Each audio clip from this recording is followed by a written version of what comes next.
Hello बच्चों, आज मैं आपके लिए क्लास 10th की एसएसटी की वर्कशीट नंबर 41 लेके आई हूँ।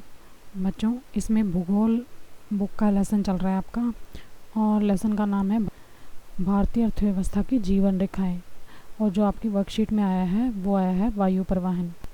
आपको इसके बारे में थोड़ा सा बता देती हूँ। जो वायुयान यातायात साधन होता है वो सबसे महंगा साधन होता है, ठीक है। जैसे भारत जैसे विशाल तथा व्यापक जलवायिक विविधता वाले देश में वायु परिवहन का बहुत ज़्यादा ही महत्व है। वायु परिवहन आंतरिक परिवहन के साथ साथ दूसरे देशों से भी संपर्क स्थापित किए हुए हैं। जैसा कि आप जानते हो कि जो हम हवाई जहाज़ में कहीं आते जाते हैं तो हमें ज़्यादा महंगा पड़ता है, लेकिन उसके साथ साथ हमें जो हमारा जो समय होता है उसकी बहुत ज़्यादा उसमें बचत होती है।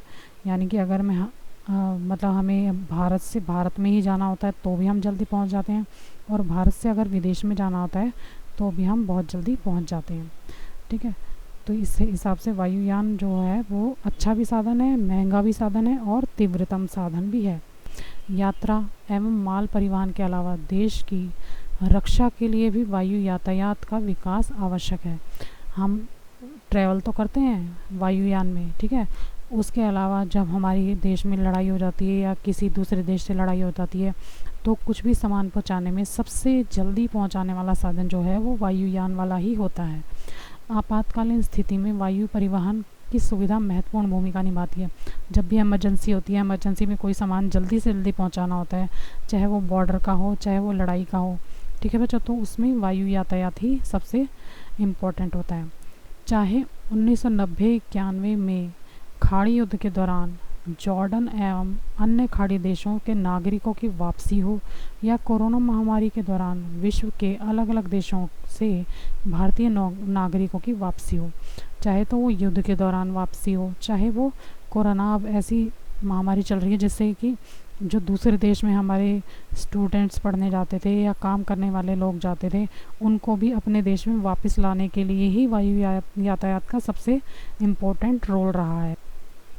हिमालय के सुदूरवर्ती क्षेत्रों में सड़क एवं रेल सुविधाओं के अभाव के कारण ही सहारा लिया जाता है।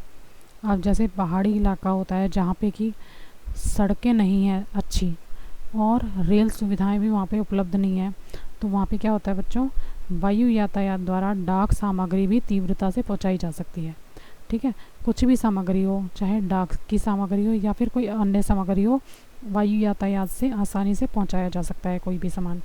इसको बढ़ावा दिया गया कब? 1953 में।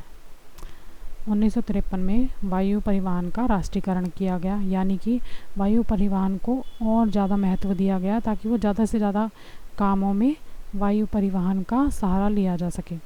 एयर इंडिया घरेलू और अंतर्राष्ट्रीय वायु सेवाएं प्रदान करती है। जो एयर इंडिया है वो इंडिया की कंपनी है। वो क्या करती है, जो इंडिया में ही ट्रैवल करते हैं एक जगह से दूसरी जगह, तो भी एयर इंडिया के विमान का इस्तेमाल होता है। और अंतर्राष्ट्रीय उड़ानें अगर भरनी हो, आपको कहीं विदेश में जाना हो, तो भी एयर इंडिया की सेवाएं आपको उपलब्ध हो जाती हैं।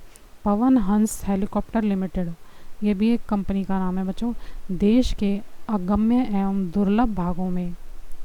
दुर्गम भागों जैसे उत्तर पूर्वी राज्यों, जम्मू कश्मीर, हिमाचल के आंतरिक भागों में हेलीकॉप्टर सेवाएं उपलब्ध करवाता है, ठीक है। ये जो कंपनी है वो ऐसी ऐसी जगहों पे, दुर्गम स्थानों पर जहाँ पर बस और रेल नहीं चल सकती, वहाँ पर हेलीकॉप्टर की सेवाएं उपलब्ध होती हैं।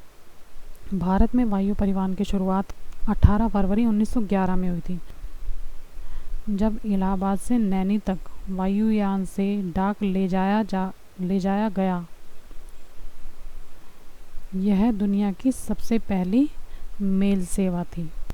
जैसे भारत के प्रमुख अंतर्राष्ट्रीय हवाई अड्डे कहाँ हैं बच्चों? छत्रपति शिवाजी हवाई अड्डा है और सांताक्रूज मुंबई। इंदिरा गांधी अंतर्राष्ट्रीय हवाई अड्डा जो कि पालम में है, और दिल्ली में 3 सुभाष चंद्र बोस हवाई अड्डा दमदम, कलकत्ता में मीनमवक्कम अड्डा चेन्नई। तो ये थी इस वर्कशीट की जानकारी। अब मैं इसके क्वेश्चन आंसर आपको करवा देती हूँ। क्वेश्चन नंबर 1 है, एयर इंडिया से जुड़े कुछ देशों के नाम बताइए। तो आंसर है, एयर इंडिया से जुड़े प्रमुख देशों में Britain, Canada, USA, Australia, France, Germany तथा हमारे पड़ोसी देश आदि शामिल हैं। क्वेश्चन नंबर 2 है, उत्तर पूर्वी राज्यों में वायु परिवहन महत्वपूर्ण क्यों है? आंसर है, उत्तर पूर्वी राज्यों में वायु परिवहन महत्वपूर्ण है क्योंकि वहाँ पर्वतीय इलाका होने के कारण सड़क व रेल परिवहन का विकास नहीं हो पाया है। दूसरा है, पूर्वोत्तर राज्यों में घने जंगल पाए जाने के कारण भी सड़क और रेल परिवहन कम विकसित है।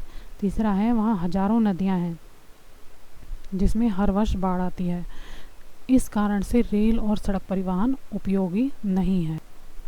चौथा है बच्चों, वहाँ सरकार द्वारा सब्सिडी देने के कारण वायु परिवहन थोड़ा कम महंगा भी है।